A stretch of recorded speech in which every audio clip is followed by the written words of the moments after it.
Chandpur আলতাম master ঘাটে একটা প্রেমিকা ঘুরতে এসে প্রেমিকের গোপনাঙ্গ কেটে পালিয়ে গেল।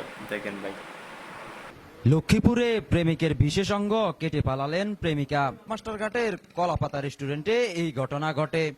আহত তৈদুল ইসলাম চাঁদপুর জেলার ফরিদগঞ্জ উপজেলার পশ্চিম পোয়া এলাকার ওহিদুর রহমান জমাদারের ছেলে।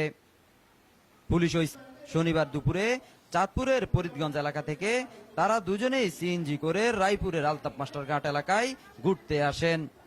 এক পর্যায়ে তাহিদুল ইসলাম আলামিনের মোবাইল ফোন নিয়ে ওই নারী দেখতে পায় তার বান্ধবীর সাথেও গোপনে প্রেমের সম্পর্ক চালিয়ে আসছে তাহিদুল।